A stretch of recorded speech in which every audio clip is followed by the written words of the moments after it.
اعوذ باللہ من الشیطان الرجیم بسم اللہ الرحمن الرحیم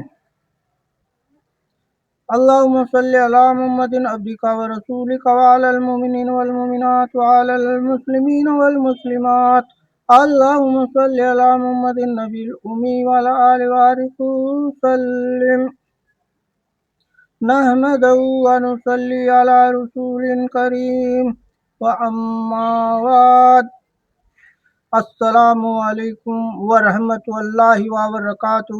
سامعین حضرات، اللہ سے دعا کرتا ہوں کہ آپ خوش ہوں گے۔ اللہ مجھے اور آپ کو خوب خوشیاں عطا فرمائے۔ اللہ میری اور آپ کی دین دنیا آخرت میں مدد فرمائے، نصرت فرمائے، رہنمائی فرمائے، اور اللہ ہمیں کسی کا محتاج نہ رکھے، آمین۔ میرے عزیز دوستوں، بھائیوں، بہنوں اور بزرگوں، میں نصر الدین خان آج آپ کے اپنے یوٹیوب چینل علاج روحانی بآیات قرآن پر ایک نیا موضوع لے کر حاضر خدمت ہوں۔ ہمارا آج کا موضوع ہے اللہ ذکر سے بے نیاز ہے اور برائیوں کی جڑ اللہ سے غفلت ہے۔ تو اللہ تعالیٰ مجھے اور آپ کو کہنے سننے سے زیادہ عمل کی توفیق عطا فرمائے، آمین۔ سامعین حضرات، اللہ ذکر سے بے نیاز ہے۔ اب سوال یہ ہے کہ اللہ تعالیٰ نے ہمیں کثرت سے ذکر کرنے کا حکم کیوں دیا ہے؟ خدا کی پناہ، کیا اللہ کو ہمارے ذکر سے فائدہ پہنچتا ہے؟ کیا اس کو اس سے لذت آتی ہے یا اس کو کوئی نفع ملتا ہے؟ ظاہر ہے کہ کوئی بھی شخص جو اللہ کی معرفت رکھتا ہے اور اس پر ایمان رکھتا ہے، وہ اس بات کا تصور بھی نہیں کر سکتا، کیونکہ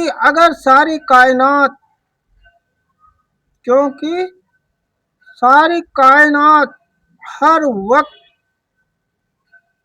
ہر لمحہ اللہ تعالیٰ کا ذکر کرتی رہے تو اس کی بڑائی میں،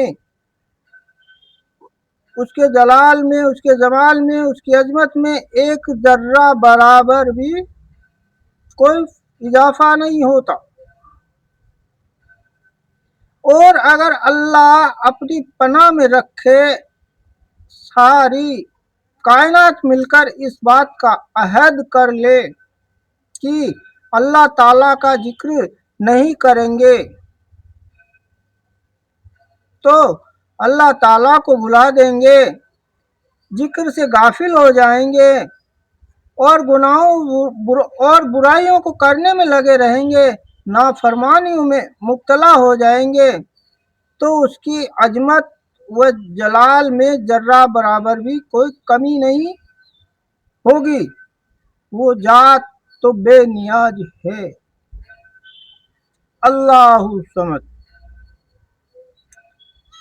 وہ ہمارے ذکر سے بھی بے نیاز ہے، ہمارے سجدوں سے بھی بے نیاز ہے، ہماری تسبیح سے بھی بے نیاز ہے۔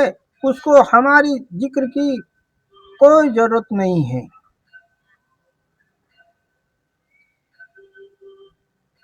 سامعین حضرات،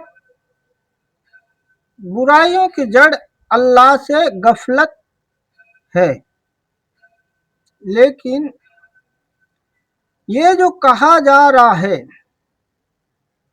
کہ اللہ کو کثرت سے یاد کرو، اس سے ہمارا ہی فائدہ ہے، اس لیے کہ دنیا میں جتنے جرائم یعنی بیماری کے جو چھوٹے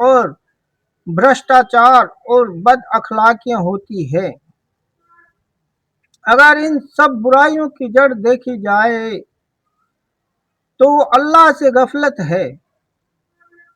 جب انسان اللہ کی یاد سے غافل ہو جاتا ہے، اللہ تعالیٰ کو بھلا بیٹھتا ہے، تب گناہ کا عمل کرتا ہے، لیکن اگر اللہ تعالیٰ کی یاد دل میں ہو، اللہ تعالیٰ کا ذکر دل میں ہو اور اللہ تعالیٰ کے سامنے جواب دہی کا احساس دل میں ہو، تو ایک دن اللہ کے سامنے پیش ہونا ہے، تو پھر گناہ ظاہر نہیں ہوگا۔ چور جس وقت چوری کر رہا ہے اس وقت اللہ کی یاد سے غافل ہے۔ اگر اللہ کی یاد سے غافل نہ ہوتا تو چوری کا جرم کبھی نہ کرتا۔ بدکار جس وقت بدکاری کرتا ہے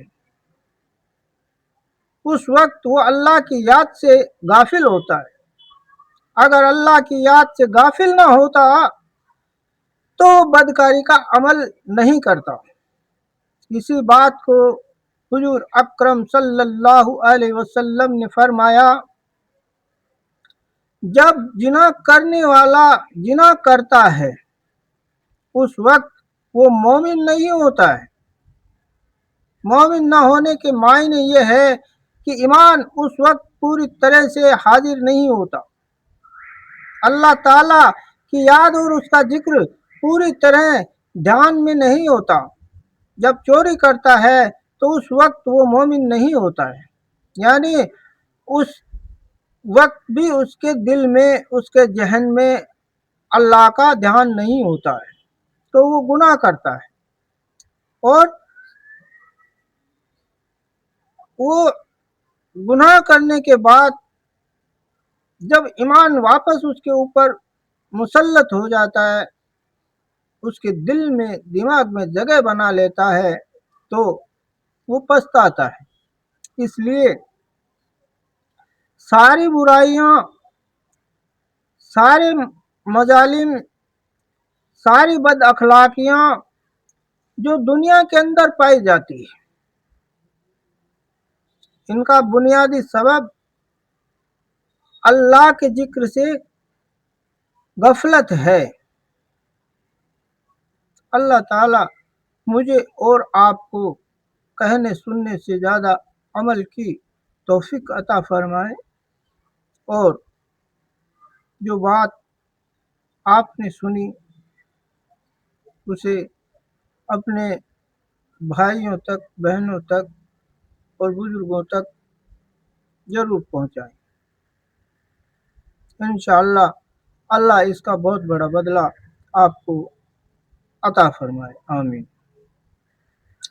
سبحان اللہ و بحمدہ، سبحان اللہ العظیم و بحمدہ، نستغفر اللہ۔ السلام علیکم ورحمۃ اللہ وبرکاتہ۔ سامعین حضرات، ماشاء اللہ، جزاک اللہ خیر، خدا حافظ۔